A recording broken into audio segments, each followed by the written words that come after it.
ఇక ఫైనల్ ప్రశ్న, అసలు నేనెవరు అనే దానికి సమాధానం చెప్పండి. అయ్యో అయ్యో మహులు వాళ్ళు తెలుసుకోలేని స్థితిలో. నేను వేమన గారి గురించి చదివినప్పుడు అప్పుడు కొన్ని గ్రంథాల్లో వాళ్ళకి పరశువేది విద్య వీళ్ళని తెలుసు, పుట్టవేస్తే వాళ్ళకి బంగారం వచ్చేది. ఆయన అన్ని అనుభవించిన తర్వాత చివరిలో వేదనతోటి శివుడి దగ్గర నుంచిని బాగా ఏమి ఇంతమంది పుడుతున్నారు, ఇంతమంది చక్రవర్తులు పుడుతున్నారు, ఇన్ని కోటీశ్వరులు పుడుతున్నారు, వీళ్ళు చచ్చిపోతున్నారు, వీళ్ళు మళ్ళీ ఎవరో పుడుతున్నారు, వీళ్ళందరూ ఎక్కడికి వెళ్తున్నారు, ఎక్కడి నుండి వస్తున్నారు, ఏమవుతోంది అని రోదన పెడుతుంటారు. అసలు ఎందుకు వస్తున్నారు. అప్పుడు శివుడు, ఇవన్నీ నీకెందుకు నాయన, నీకేం కావాలి, పంచపక్ష పరవాన్నాలు కావాలా, సిద్ధులు కావాలా, భోగమోక్షాలు కావాలా, అసలు నాకు అవేమొద్దు, వీళ్ళందరూ ఎక్కడికి వెళ్తున్నారు, ఎక్కడికి వస్తున్నారు, ఎలా పుడుతున్నారు, ఎందుకు పుడుతున్నారు, అసలు ఈ శరీరానికంటూ ఏదైనా ఒకటి ఉన్నదా, దీనికి అల్టిమేట్గా ఏదైనా ఉన్నదా. అప్పుడు ఆయన రాజయోగము అనేటువంటి దాని ద్వారా ఆయన తెలియజేస్తాడు. అది నేను ఎవరు, లేకపోతే నేను ఎందుకు పుట్టాను, నేను ఎందుకు జన్మకున్న లక్ష్యం ఏంటి, సార్థకత ఏమిటి, ఈ జన్మకున్న సార్థకత ఏమిటి, ఈ ప్రారంధం మనం ఎందుకు అనుభవించవలసి వచ్చింది. ఇప్పుడు అనేక రకాలైనటువంటి వైక్లభ్యాలతోటి పుడుతూ ఉంటాం. కొన్ని కర్మలు ఎలా ఉంటాయంటే, యో నరశాస్త్రం అజ్ఞాత్వా జ్యోతిషం ఖలు నిందతి రౌరవం నరకం భూత్వా చాందత్వా చాన్య జన్మని. ఏ నరుడైతే జ్యోతిష్ శాస్త్రము లేదని ఖండిస్తాడో, అజ్ఞానంతో జ్యోతిష్ శాస్త్ర యో నరశాస్త్రం అజ్ఞాత్వా జ్యోతిషం ఖలు నిందతి, ఇది లేదు అని నిందిస్తాడో వాడికి వచ్చే జన్మలన్నీ కూడా అంధత్వము, చాందత్వ చాన్య జన్మని. అన్య జన్మల్లో అంతా గుడ్డితనం వస్తుంది. ఓకే, ఇక్కడ జ్యోతిష్యం అనే ఒకటే కాదు, మనకి తెలియని దాన్ని లేదు అని మనం మాట్లాడకూడదు. మరి తెలుసుకుంటేనే మనకి సముద్రం పైకి కనబడుతోంది కదా, ఇది లోతు లేదని మనం అనకూడదు, దిగితే వాడికి లోతు తెలుస్తుంది. అలాగే ఎవడైతే అజ్ఞానంతో దీన్ని నిందిస్తాడో వాడికి, అందుకనే జ్యోతిష్ శాస్త్రం లేదు అని మాట్లాడే వాళ్ళ గురించి నేను ఎప్పుడు వీడియోలు పెట్టను. ఓకే, వాడి అజ్ఞానమే వాడిని తినేస్తుంది. అంతే కదా. ఇక్కడ వాడికి తెలియదు, ఇది వేదంలో షడాంగాల్లో ఒకటి, దీన్ని పాటించిన వాళ్ళు బోల్డ్ మంది ఉన్నారు, దీని విలువ వాడికి తెలియదు. అది వాడి అజ్ఞానంతో వాడి కళ్ళు వాళ్ళు పొడుచుకుంటున్నప్పుడు వచ్చే జన్మలన్నీ అలాగే ఉంటాయి. అలాగే పోయిన జన్మల్లో ఏదైనా ఒక గ్రంథాలు దొబ్బేసిన వాళ్ళు, గురువులను నిందజేసిన వాళ్ళు, పంచమహాపాతకాలు చేసుకున్న వాళ్ళు, వీళ్ళందరూ అనేక రకాల కర్మలు అనుభవిస్తూ ఉన్నప్పుడు మనం ఈ కర్మల నుండి ఎలా బయటపడాలి అన్నది వాళ్ళు చూసుకోకుండా కేవలం డబ్బు సంపాదించడమే పరమావధిగా పెట్టుకుని ఒక పేరు ఒక ప్రఖ్యాత వచ్చిన తర్వాత ఇదే మన జీవితానికి సార్థకత అని భావించి కర్మలు చేయడం మానేస్తారు చూడండి, వాళ్ళందరూ అజ్ఞానులే.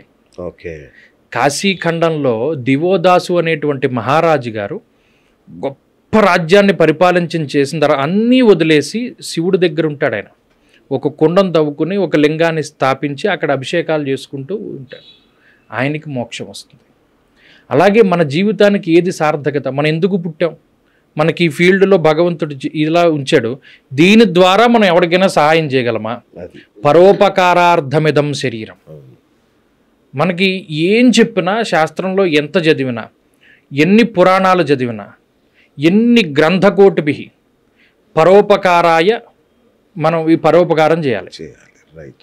సో ఇప్పుడు అందరికీ మోక్షాన్ని ఇచ్చే ఇంకొక భయంకరమైన ప్రశ్న ఇప్పుడు మీరు ఎదుర్కోవాలి, దానికి కరెక్ట్ జవాబు చెప్పాలి. మీకోసం వందల మంది వెయిటింగ్లో ఉంటున్నారు, మీరు దొరకట్లేదని చాలా ఇబ్బంది పడుతున్నారు, వాళ్ళకి మీరు ఏం చెప్తారు చెప్పండి. క్షమించాలి, ఎందుకంటే ఇందులో నేను ఒక్కడనే కదా, నాకేం కామరూపశక్తి లేదు. నేను ఒకడనే కొన్ని వందలుగా మారిపోయాను. మనం ఎంతసేపు రోజులో మాట్లాడితే మా అయితే 20 మందితో 30 మందితో మాట్లాడితే గొప్ప, అది కూడా చాలా ఎక్కువ. మరి ఇందులో గొప్ప విషయం ఏంటంటే జిజ్ఞాసువులు అంటే ఒక మాట అంటాడు ఆయన, మీరు ఒక గ్రంథం ఉంటుంది, దాని పేరు ఏంటంటే, నాకు వచ్చిన సమస్య ఏంటంటే పుస్తకాల పేర్లు మర్చిపోతా. ఓకే, అయినా మీరు చెప్పే అన్ని పుస్తకాల పేర్లు వివేక చూడామణి అనేటువంటి గ్రంథంలో సాక్షాత్తు శంకర భగవత్పాదుల వారు మాట అంటారు, దుర్లభం త్రైమై వైతత్ దైవానుగ్రహ హేతుకం మనుష్యత్వం ముముక్షత్వం మహాపురుష సంశ్రయ. 3 దుర్లభమైనటువంటివి. ఒకటి మనుష్య జన్మ, అది రాదు, మనం కోరుకుంటే రాదు. ఎందుకు చెప్పనా, ఇప్పుడు ఒకరు మర్డర్ చేశాడు అనుకోండి, ఎవరినేనన్ను, లేకపోతే చంపేశాడు, జైల్లో పెట్టాం, శిక్ష. అంటే ఏంటి, ఈ జీవి ఈ శరీరంతో కొంతకాలం పాటు చెడు పనులు చేయకుండా ఆపగలిగాం. అలాగే భగవంతుడు ఏం చేస్తాడో తెలిసిన, ఈ జన్మలో వీడిని కర్మలు చేసేసాడు కదా, నెక్స్ట్ జన్మలో పాపం చేయడానికి వీలు లేకుండా పశువుగానో పక్షిగానో జంతువుగానో అవేం తప్పులు చేయలేవు కదా, పాపం అక్కడతోటి చేయడం ఆపి కొంత పాప ప్రక్షాళన చేయడానికి కొన్ని వందల జన్మలు అలాగా ఎత్తిస్తాడు. ఆ తర్వాత ఈ పాపం అంతా అయిపోయి కొన్ని లక్షల జన్మలు అనుభవించిన తర్వాత మళ్ళా మనిషిగా పుడతాడు. అది దుర్లభం. దైవానుగ్రహం వల్ల మళ్ళీ మనిషిగా పుట్టాడు.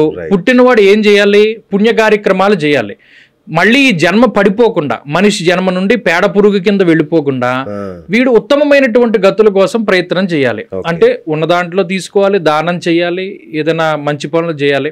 లేదు వీడు మళ్ళా మోసాలు చేసి కుట్రలు చేసి ఒక గజం భూమి కోసమో ₹1,00,000 కోసమో హింసించి అంతఃకర్మని మూటగట్టుకుంటే మళ్ళా ఏం చేస్తాడు?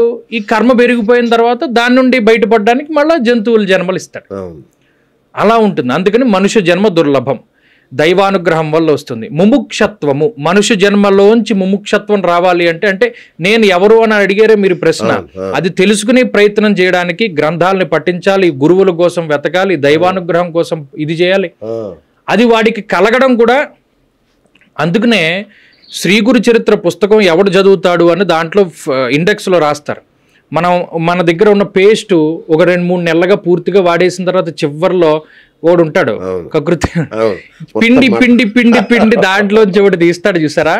అలాగే కొన్ని కోట్ల జన్మలుగా ఉన్నటువంటి పుణ్యరాశినంతా కూడా నలిపి బయటికి తీస్తే అలా ఒక పేస్ట్ పిండి పిండి పిండితే ఎలా చివరకు వస్తుందో, కొన్ని జన్మల్లో కొన్ని కోట్ల జన్మల్లో చేసుకున్న పుణ్యాన్ని అంతటిని తీసుకొచ్చి ఒక రాశి కింద పోస్తే ఆ పుణ్యం దత్తుడి నామాన్ని చెప్పడానికి యోగ్యమైనప్పుడు మాత్రమే ఈ గురుచరిత్ర చదువుతారని రాస్తారు. కాబట్టి ముముక్షత్వం రావడం అన్నది చాలా కష్టం. భగవంతుడి వైపు మనసు తిరగడం అన్నది చాలా కష్టం. ఆయనే తిప్పుకోవాలి తప్పితే మనం తిరగదు. ఒక గుడికి వెళ్ళాలి అన్న ఆలోచన రావడం గొప్ప. ఇది ఎలా వస్తుంది? మనుష్యత్వం, ముముక్షత్వం, మహాపురుష సంశ్రయ. మీరు నాతో ఉన్నారు, నేను సోమవారం గుడికి వెళ్తాను రండి బిఎస్ గారు అంటే వస్తారు. ఉత్తినే వస్తారా? లేదు, ఒక గురువు ఉన్నాడు, ఆయన ఏదో భాగవతమో భారతమో చెప్తాడు, మనం వింటాం, అప్పుడు మనకి దానివల్ల పుణ్యం వస్తుంది. ఆ గురువు లేకపోతే సత్సాంగత్యం, మహాపురుష సంశ్రయ. అందుకని ఈ 3 కూడా దుర్లభమైనటువంటివి, అవి ఎవరికి కూడా సాధ్యం కాదు. ఇవి వచ్చినప్పుడు మనం ఏం చేయాలంటే ఇలా మీరు అన్నట్టు నేను ఎవరినైనా ప్రశ్న వేసుకుంటూ వెళుతూ ఉండాలి. ఇలా ఈ క్రమంలో ఏమవుతుంది అంటే మీరు అడిగారు నేను ఎందుకు దొరకట్లేదు. ఇప్పుడు మనం రోజుకి ఎంతమందితో మాట్లాడతామో 20 మంది 30 మందితో మాట్లాడతాం. మరి నాకు ఇప్పుడు చెప్పిన వాళ్ళందరూ కూడా నెగిటివ్లే చెప్తారు నా దగ్గర. నాకు ఇది లేదండి, అది లేదండి, నాకు ఇది ఇలా అయిపోయిందండి, అలా అంత నెగిటివిటీని నేను ఎలా పోషించగలుగుతాను? నాకు కొంత అనుష్ఠాన బలం ఉండాలి, గురువుల బలం ఉండాలి, ఏదో ప్రతిరోజు చేసుకునే సంధ్యావందనాది క్రతువులు చేసుకోవడానికి. సో ఇది టైం సరిపోట్లా. ఇప్పుడు ఒకేసారి అంతమంది జిజ్ఞాసువులు, శాస్త్రం తెలుసుకోవాలనుకున్న వాళ్ళు, లేకపోతే మాట్లాడితే బాగుంటుంది అనుకున్న వాళ్ళు ఒకేసారి మీద పడిపోతే మరి నేను ఎంతమంది మాట్లాడితే మీరు పడుతున్నారు దానివల్ల. అందుకే మీ ద్వారా చెప్పిద్దామని నేను ప్రయత్నించాను ప్రేక్షకులకి. సో గురువు గారితో మాట్లాడంటే వారం 10 రోజులు వెయిట్ చేయండి. ఎందుకంటే మీకు బెస్ట్ డాక్టర్ దగ్గరికి వెళ్తే 1 నెల రోజులు 2 నెలలు అయినా అపాయింట్మెంట్ దొరకదు కదా. ఇది అలాంటి పరిస్థితే నాకు అర్థమైంది.